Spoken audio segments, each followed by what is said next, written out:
Vano mukugamba kwe ashabira bebembezi okureba ngo bayetegereza kurunje huru ya PDM kandi bajinywanisa n'imirimo y'entunguka eyibara kukora myanya yabo. Ndino mahali nyo na mama nkatukatoto mu. Baita harikaturamu. It's a matter of life. Scan to a work. Na bwecho. Orozile katuramu akabali taxi akatasabora kwita barkani mutaro abuzira kanto kwaragaruka kana gonza garuka konga tani kwaragaruka. Museveni asigira yahereza katura musente z'urkwingana miliyoni 26 ko muhwero mukugura entibiri z'enjungu okugura tanki ya mizi hamwe no kugura tukutuku bwanyuma yo kurugo mu makagadeo mukuru w'ihanga ajiro mu district ya Kamwenje kandi yija yagumizamu yazo muri Kabarore omuri Kabarore mukuru w'ihanga ajiro mu makaga Rosette mukundane omutura wa Chanyawara Rosette nari sembuzi ente kandi ahinga n'ebitoke ente twagitunga yabaho embuzi zazara nda prose twamani soroza maniwa yabanyingi mu bwiro bwe twabyala ibiraya kukaba kwa munana twabyala ibiraya twabyaza ki maniwa yeje embuzi ibiraya byayera so twabisarwire twayamuki twabistokinga twalinda ngo bibanze price yongereho twabitunze tuya mu miliyoni 3 na mitwaro 72. President Museveni atenderize Rosette ahabo kushikiriza umuranga gwa government kandi yayereko mugashogwa bebembezi okugumana batayehuruzo rukuyamba abantu nyamwinji ku rugo mugoro runuka. Manifesto yitu ya cyane namukaga biri mu buhandike for acres model acres yina na wicho ni sima ukorora ngo mutandikire ku rugayo abo bona bumukorora gasha kwa Jonan Tsingwire. Webare Jonan Tsingwire ntugumizamu na namakuru abariso mu district ya Kabarore nibasima umuringo gwo kukozesa okwemesa mizigenumi okutungura omutindo gwente zabo. Ronald Kwiciriza no mu barisa bente zamate okurugo muri Kigarama omuri Chiko Town Council omuri district ya Kabarore kandi ugu amazire myaka erukiki 11 arukozesa artificial insemination. Ronald Kwiciriza mukama wa Kigarama Mixed Farm erukushango muri Kigarama Chiko Town Council muri district ya Kabarore no mu barisa baganyirwa mu kukozesa mizigenumi okuhakisenteze. Artificial insemination no okwata amaizi agohera hanemi okagaleto gateka munte nkazi ne kigenera ngwente ezale either enyana rundi enemi. Beto artificial insemination halona amaizi agokutunga gosokozesa kuzaza enyana yonka etali nimi rundi enimi etali nyana uno yetagente nteke mu amaizi nyemwe enyana specifically rundi no tamwa amaizi no either no soko ya mwenemi rundi enyana kiri 50-50. Kwiciriza nagira ngo kwihatandika kukozesa AI agoberemo ibintu byinji okukira munongo kurwana soburwiro burkoretwe numi hamwe na nokutunga ente zirukamwe amateminji. Nyona mbe nakulira my father used to have bulls at the farm. Beturutaru rwabagarwingi enemenzi Rwanda nizichwa nizihendente so nosanga ebintu bingo watunga genimi akatunga brucellosis uwajaga kora test usanga almost like 60% of your cows zine brucella. But with AI no sanga ebyo bintu byona okutera harwajo. Then halomo talibulinte yona so giteka AI. No kwa these our local cows. For example, these cows started with our local cows. Ito hano murtoro tuzeta entoro ubugenda ankole mbazete nyankore waza bugana mbazete nganda buryo mu bulinte nagikora kana personalizing. But me here started with our Ntoro cows, local cows. Nashobora ngo muri sakuza kutandika kukozesa AI ashemerere kubanza yagire biyakora. One nyenda kwa advising abalisa bagenzi bange abenekiroto nke cyange cyokosa AI afam. Bataraba mu nsobye zange zinakozere from class and they went to look for AI. Bene kubanza bakatunga the technical advice, especially omuntu wakweta the AI technician. Then omuntu wakabiba semekusera is the nutritionist. habokuba eze ensonga ibiri abantu bane cyo kujja kuyamba the AI technician cyo kujja kubanza kuyamba izi kugambira ente yawe no gitekanizo to kura bagisteka mu busoto ekim ekyakabine jya kwegesa ente no gemanyirota ngwati ente yeno ekira lengo ro giteka mu busoto. Then the nutritionist najja kukonya kwegesa nkokora lisente yawe hakuba ente zino kujja kurorango wakesha repeats her farm wa increasing your conception rate and wa yongera ente zawe zikutwara farm nikyetaga kuliso kurungi kwiciriza kandi uri mukuru wa Toro Dairy Cooperative Society nagira ngo omurisa shemerire kubanza yamanye imbibo yente ya Rukwenda rero yaheza kureba ente yatandika kore kubonera ubwo kwenda kwema akabanurwa mizige numagu ya jemesa one oina kuba no manya kiki ekinseme kuba ninsero omuntu muno kumanya ngo ente eno ehikire kugitamu obusito runte kahikire halo ebiri general ebatwegeseze ba technical people na muno aba URAS ebatwegeseze okurura ente ngu eri tetekein ter settled ne gamba ne gurukireji ne nirukiruka ne genda kuli ne kwata kuno hachente ubukorente atankuleta senses kwisana zetu no tanku ba suspicious gambe ente eno eriyo ne ntaga kutega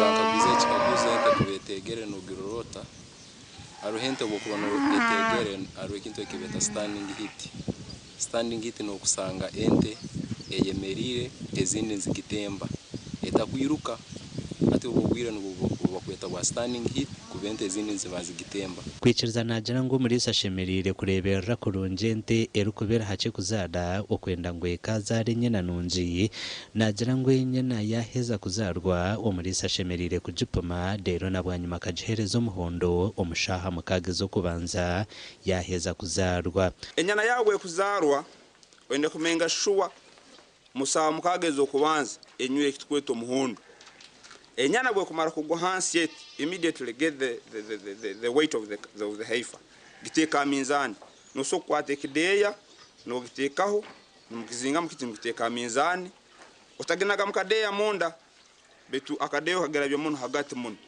ogiteka minzani umanye kilo zinga zenyana abokuba feeding yent actually no tura feeding yent yon it goes with the weight of the cow hine bizubu ebiyashanjiro mu kwemesa mizige numi biteba kabirwanisa like any other business nka business and yona naito mu dairy farming twine challenges na muno bokuba nokosa AI. The biggest challenge to get nka abalisa mu AI they are the repeats runde ente garuza beitunko kuntangeke nimbagambera ebyona nebiretebwa nutrition kakubente yawe talia kurungi then bukeja hawira bwo kumanyira ente ngo hatyetegere lekangiteke mungitekanza bogiteka mu busuto no sangango repeats afam yawe nezikanye nyowe ntakatandikire ntakegere ntakengejinge ba nutritionist kunyegesa nko kunseme okole byo kulya byange wasangaga nyene conception rate of around 20% 30 there's a team na performing ekurungi actually celebrated na boja farm tukasynchronizing enti 10 twazita mu busuto and we got 5 cows. Nagira ngo abayurase bamuherere munonga okutunga embebo zente za Rukwenda ekitongole kya Yurase kyehireyo okutungura omutindo gw'ebyo buliso mu Uganda okurabira omukuhereza abalise embebo nungi yente zichokire ezirukamwa n'amate mingi ahabwa TV West inde area Saratugusa Umurebe wa TV West murungi tukusima webare aho kuturebera hona kandi na nokutorana okureba TV West naza kumura ukace ningaruka namakuru agande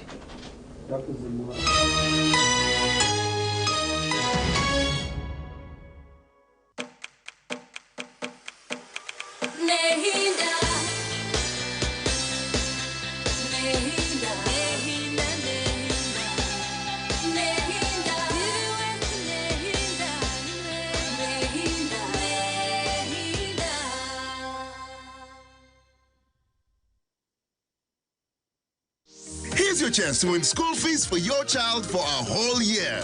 Just pay school fees using Momo. Today we are at Lukman Primary School that's located in Kauku, Bwerenga, right by the lakeside.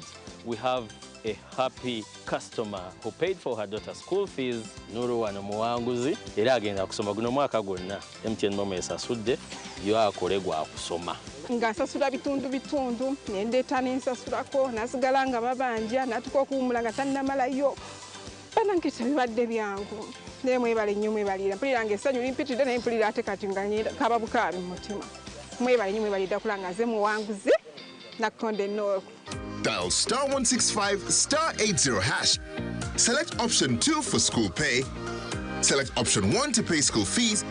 Enter the student number and amount and approve the transaction. You are now entered a draw to win school fees for your child for a whole year.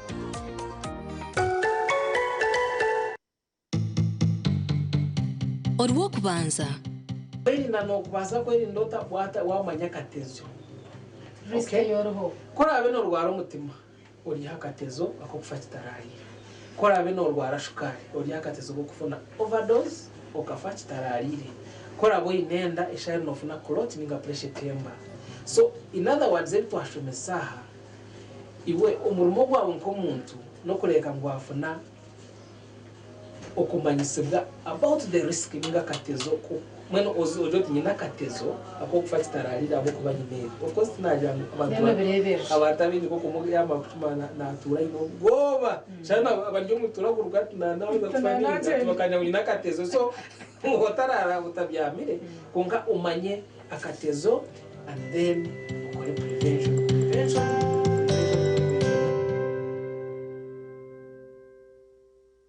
Oyo n'omukoro nk'embaga AGM za Sacco, graduations, emipiira n'enkunga n'ezindi noyenda ngu abantu bazilebe live ninga shubutunu aha TV West utaferwa mu gishogu obwa hati TV West nebasa kwereka omukoro gwawe aha kabeyi akacendezibweho live ninga shubutunu tukirire aha office zitu omuri Boma Mbarara ninga otere simeji eya notina 14 ashatu nshanju not TV West nehinda otaferwa. Hello, my beautiful people. Agadi, Yaho, this is your girl, the beautiful one, Lala the Vibe with. Nalomisha Simba GK, aka the one kantuja kubizusya ngututi ni home shonji. Program. Okurugariad. Monday to Friday, Rockmanza Pokora Katan. Shaha mshanji netchweka mpaka Shaha mwenda zomwe hangwe. Yes, aho kubano chake shangora kori kwenda tukakakuterera ntuturu butono ninga shichi live aha TV we kandi twakwiraho na vibe. Yes. Hey, ngakani mbeno. We love you so much. Stay tuned tubakunda. Bye bye.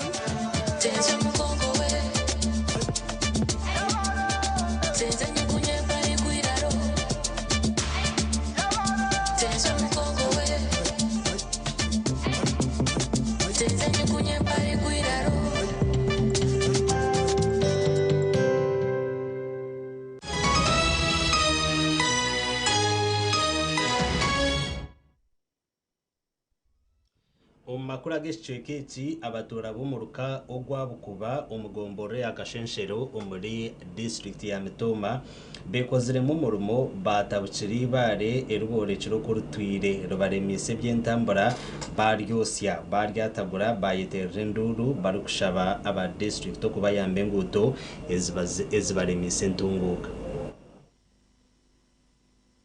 Ibare ry'abatura babukora akashenshero mu district ya Mitoma barutabukire barucumikaho umuriro baryosya batyo baryatagura bwa nyuma yo kumara ubwire buringwa baremise eby'entambura. Rwibarire hango erizibire motoka kurabaha takira bagaho motoka urguto rwitu rukafa kandi kuyihana nirufa ebihingwa byitu bikabura aho kuraba. Menu abataka twayokoramu kugira ngo twosye ibare turiteke turuhonde rugeho urguto rurabeho tubentu ijaga tuyina bashaho turukuruga betereko tumwe bakwija bukuba kujo mu kuba family planning akuba ninkora naba akodevu sijanza koro muranga nturareka abantu bitu tukora outreach bitereko ibare emotoke kikaho tuenda kugwa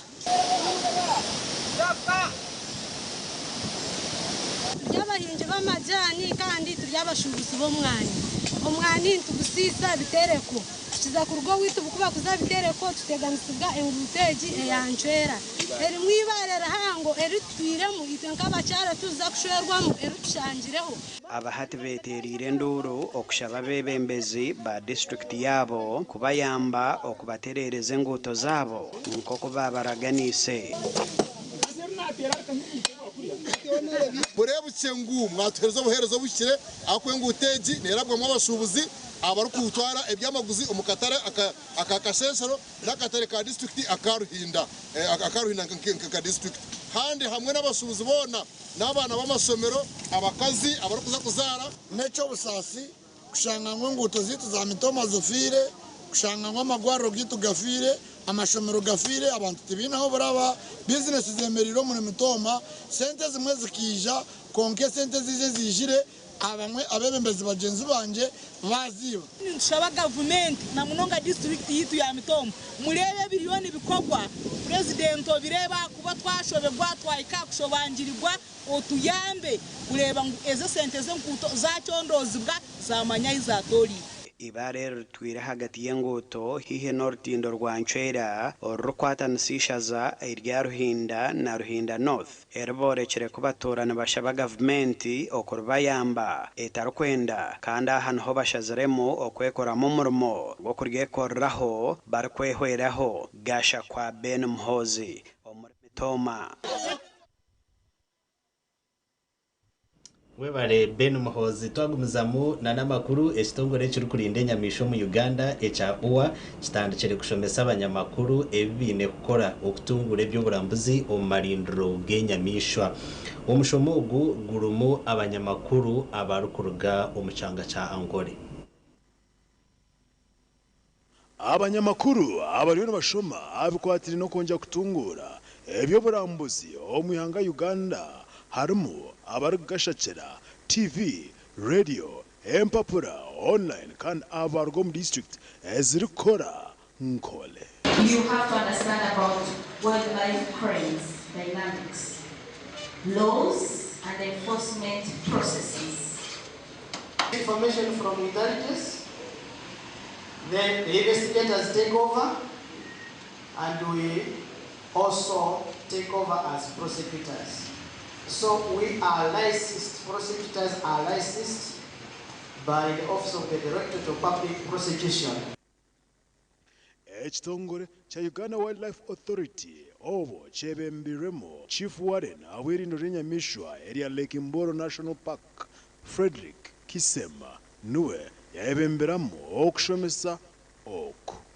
Naye nga naffe tuli mu nteekateeka okulaba ntukendeeza ku bintu ebyo ensolo ezo okulumba abantu gye bali okuba mu kontakiti nga waliwo ebiteeta gye twagala okuteekawo ng'ogumu ku ogwo kwe kulaba nti amalondo gaffe gano agamu tugateekako sengenge okuba nti ebisolo bino tebisobola kuvaayo era nakyo kiri mu ntegeka wekibanga ekiseera kituuse kijja kubanga kikola ki nga tukiteekawo okuba nti abantu bafuna ku mirembe abalinya abatataganyizibwa nnyo ku bintu n'ebisolo bino eby'omunsiko. Ebirungi by'amarindiro g'enyamishwa aliwo Munyayuganda ebinna byanjira okubigambawo. Gano amalundiro si g'abantu ba Uganda Wildlife Authority oba abakozi. Gano amalundiro agalimu ebisolo by'omu nsiko byonna bitukwatako era tulina kwera wamu tulabe nti tutwala omulimu gwaffe guno ogw'okukuuma ebintu ensolo z'omu nsiko mu maaso era mbakubiriza mujje tukole obulambuzi tujje tunyumirwe mujje mulabe ensolo ebitundu byezirimu tubadde tukolangawo public park days naye temukoma ku ekyo mujje geti nzigule tubeere wamu mulabe malundi ensolo z'omu nsiko gye ziri musobole okufuna ku bulamu obulala nga muvudde mu bibuga mujje muwumuleko tubakubiriza mujje wetuli era n'ensolo gye ziri tugezaako okulaba tuzikuuma bisobole okukulaakulanya ensi yaffe eno Uganda. ekiganiro eki nekyokugumizamu izoba lya nyenkakare abanyamakuru nabo kongera kutunga umugisha okwika erindo ry'enyamishwa erya Lekimburo National Park okongera kwerebera nagabo ebine kuhandikaho okugambaho nokuta amikutu yabo y'ebyemakuru abwa TV West ndisenyomo Gideon aho murimba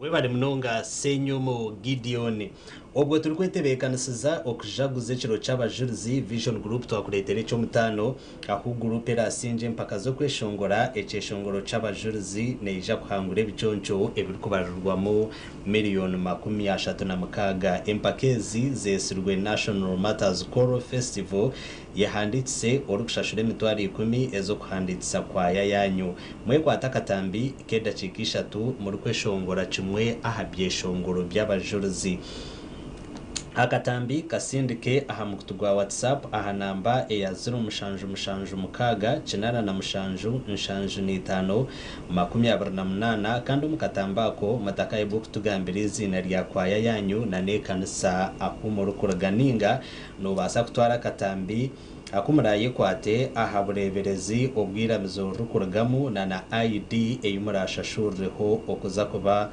bamwe aha bahanguzi abari kukozesa Airtel no mwimata star igana 95 star mwenda hash otasiye mu code eya 11 runana 50 otasiye mu na n'umuhendo ogwa sente kandi kwehanditsa a MTN no mwimata star igana 5 hash otorane payments otorane goods and services hamwe na merchant code eya NV 3 okutahu mukazano ko kusingura kwa yeshemerire kubaneruga ombakurustayo ninga ombakaturchi ebiro ebyo kuhaya katambi byongezibweyo okusye 2019 ebyo kwezi kwa gatano omwaka ogu ogwe2025 ebyo nabhajirwe Pepsi, Centenary Bank, Equity Bank, NSSF, URA kandi nibishajikwa Vision Group ntubendeza obuhanguzi amakuru agihangwe ahantu ho nabasakwaninga hendera kandi wabanaga kusyaho Elias rutugusama kura gande ninjaga kusyaho aharisha hibirize o makuru gita gacencwire ninkwendezi zo barunji utakarga TV West